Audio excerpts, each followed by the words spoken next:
So I'll be talking to you today about the value of life. First, I'm going to describe an experience that I had volunteering at a hospital this past winter break in my country of residence, which is Belgium, as you might have heard. And, I'm just going to talk about my job there and what I experienced.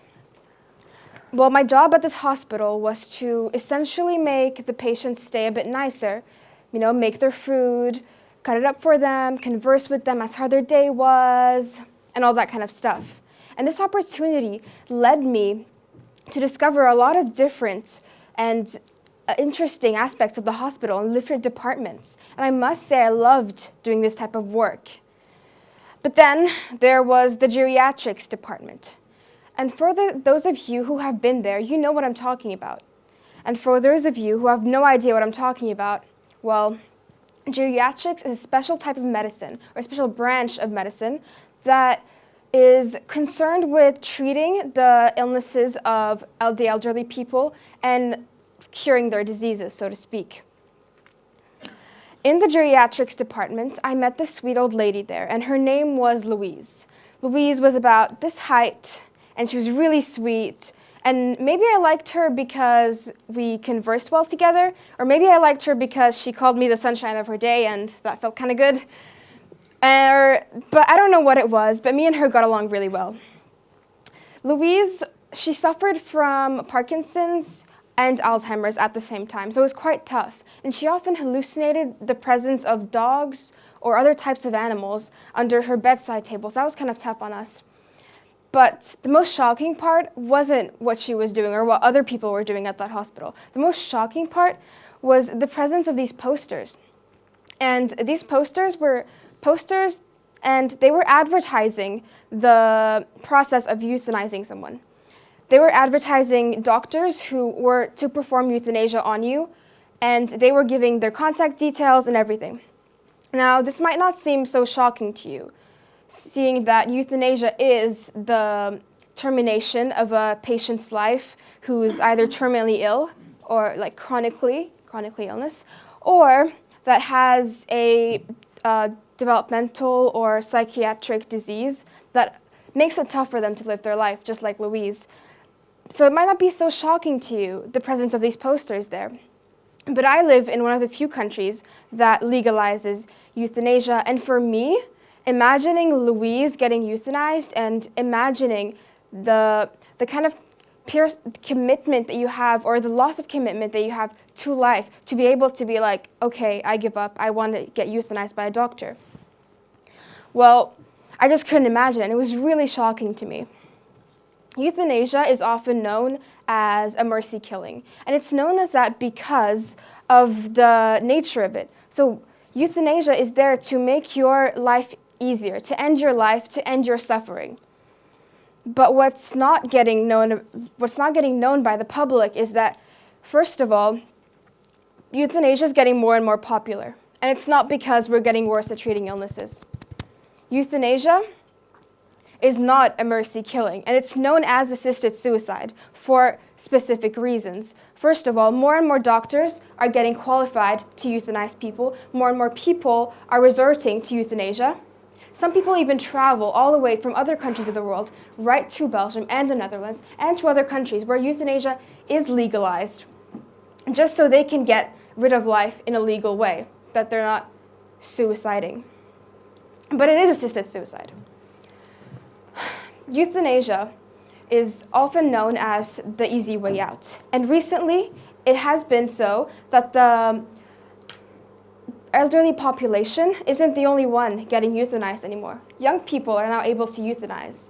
In 2014, a legislative act in Belgium stated that people who are under the age of 18, so minors, were able to get euthanized for illnesses taken that they were terminally ill or that their disease was incurable. But we all know that disease that is incurable today might as well be curable tomorrow. We never know that with the progression of science and technology. So I want you all to think really hard about this. Why do young people want to die?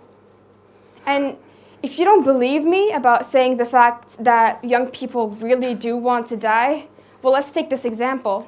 On September 17th of 2016, the first young person in Belgium, aged 17, was said to be euthanized at the hospital by some doctors. The doctors said he was terminally ill, but they refused to comment on his disease. They used to furtherly comment on his disease, and his identity is kept secret. Well, I ask you again, why do young people want to die? Why are more and more people resorting to suicide and euthanasia? And why are we as a society moving towards valuing less and less the value of life or the worth of life? So I decided to do some more research, and well, I looked at the rates of suicide because I thought that maybe they were due to the fact that people were feeling more and more useless. Maybe they're not being as integrated into society. And I found that that is true. The leading cause of suicide was psychiatric disorders. And the leading cause and the leading feeling that come with psychiatric disorders, such as depression, is the disintegration with society and the feeling of depression. On this slide here, we can see the suicide rates in the EU member states. So as you can see, according to Eurostat, the average is 11 people per 100,000. And that was in 2015. So let me highlight just a few countries. As you can see, there's Lithuania at the highest with 30 people per 100,000. There's Belgium with 17 per 100,000. And there's France, which is, let me find it, 14 per 100,000. And now let's look at the facts of 2017. Now, I couldn't find a graph, but I found the data on the World Health Organization. And in 2017, the rate had augmented to 14.1 per 100,000 people. Lithuania, as we highlighted before, is now become 32.7 per 100,000 people, while Belgium has augmented from 17 all the way to 20.5. While France has augmented from 11 to 16.9. This is more suicide stats in America. And so in America, there were 1,400,000 suicide attempts, and these were just estimates because not all of them are obviously reported. And in 2017, 47,173 Americans died due to suicide. And so I thought that maybe something is happening, something is changing with our world, and I thought that it's because of our increased dependence on technology. Neurology professor Richard Seitwick has been known to state that life was far slower and far less complicated than today, a couple years ago, or 100 years ago. So this leads me to talk about this picture and this type of feeling. So our 24/7 access to technology obviously keeps us connected, right? It keeps us globalized.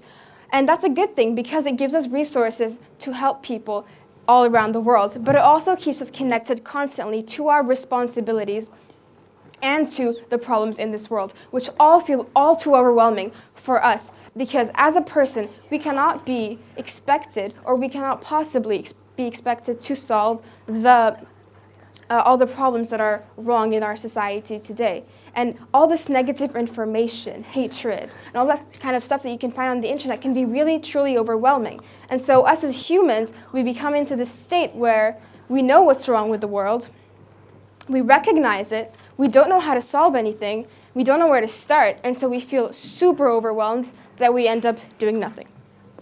Just like this guy. And when we're bombarded with this heavy negativity, we're given a couple choices. One of them is to accept the negativity, to become depressed, and that leads to thoughts about getting euthanized or committing suicide. Another thing we can do is just disregard it all, ignore it. I mean, they say ignorance is bliss, right? Well, ignoring it only makes us less empathetic and more apathetic. And in that way, we disregard ourselves from all the problems and we think, oh, it's not happening here, we don't care. Well, global warming is a global problem and it's happening everywhere. And soon enough, our world is not going to be able to sustain us anymore. So, this leads me to talking about the bystander effect. And this effect often comes into play when talking about our responsibility towards our world. So the bystander effect can be explained by the following example. Well, first of all, imagine you're walking by the riverbank. You're alone, and then you see someone drowning in a lake. Well, of course, you're going to feel a personal responsibility to help that person and try and save them. Now imagine another scenario. Imagine you're walking by the lake, and then you see a crowd of people, and they're all around this other lake, and there's one person drowning in the middle. You're going to feel like, oh, should I do something? Should I not? Maybe I'll just wait and see what happens, because there's a lot of people around you, and you're going to think, oh, maybe someone more qualified is going to do it for me, or someone more fitted for the job is going to do the rescue that person, and so we do nothing. And that's the bystander effect. And that's the danger of it, is that it diffuses responsibility, and so us as humans, we think that, oh, someone else is going to do it. And this applies to our problem, because if you think about it, the internet is a huge community. It's a lot of bystanders, and we're all watching the same problem. And that's not what life is about, right? Life isn't about just letting the pain pass and just experiencing it over and over again. In life, we have to get through our problems, right? We can't just ignore everything and be disconnected from everyone and be completely apathetic to everyone else, because in the end, it's going to happen to us. And when it happens to us, no one else is going to be able to help us. So this leads us to thinking about negativity on the internet and why we can't handle it. Human brains operate at about 120 bits per second. And just listening to me right now and processing all the data and all the information that I'm throwing at you uses about 60 bits of those. So that's already half of your human capacity just by listening to me. So how can we be expected to process all the information and all the negativity if our brains are not ethically hardwired to do so, if we're not possibly able to solve all the world's problems? And like I said, that's not what life is about, right? So we need to make the internet a safer place. And this is just like with any technology. Go back in time and remember the introduction of the car. The car used to be a really, really dangerous vehicle. You couldn't even put your child in there because accidents like this happened. And that lady over there, she's having fun. Well, that's not very safe to drive on the highway nowadays, is it? But because of us realizing the danger of such vehicles, we are able to create legislation. For example, we've stopped drunk driving, or we're trying to stop drunk driving. We are implementing seat belts. We're implementing things like the airbags to protect us. And that has helped us make the technology a lot safer. And that's what we need to do with the internet. We need to make the internet safer for all of us, because right now it's harming us and it's harming our lives.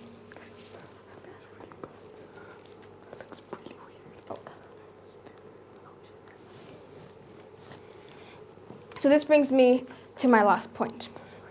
We need to make, like I said, we need to make the internet a safer place. And we need to make life worth living. We need to restore life its value. And it would be very uneducated of me to stand here and say, oh, the internet is terrible, it's ruining our lives and everything, and we've gone nowhere with it, and it's just going to make everything worse. Well, of course not. The internet has helped us. It's led to major developments in our technology and in curing diseases and in everything, us becoming more and more globalized. But we do need to use it safely. And I think we can all in this room agree on that. Another thing we can do to improve our life and restore life its value, because life is fun, it's worth living, and it's the pain that makes it better. It's the pain that makes the good moments stand out more to us, the memories with our families and everything. And when I look back on my life, I think that the most painful experiences are the ones that have made me who I am today, and they've made me a better person, carry more strength. And so another thing that we need to do to ameliorate our lives and help use the internet safely and make life, restore its value, and make it worth living, is to take local initiative. And what I mean by that is to avoid getting overwhelmed by all the negativity on the internet. Take initiative in a project that's going to help your local community, and it's going to help something that you have passion for.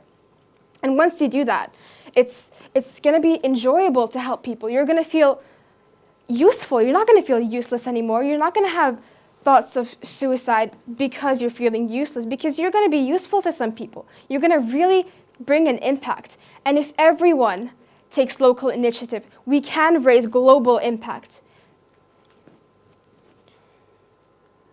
So please, restore life its value and make global impact. Go from being overwhelmed to empowered. Thank you.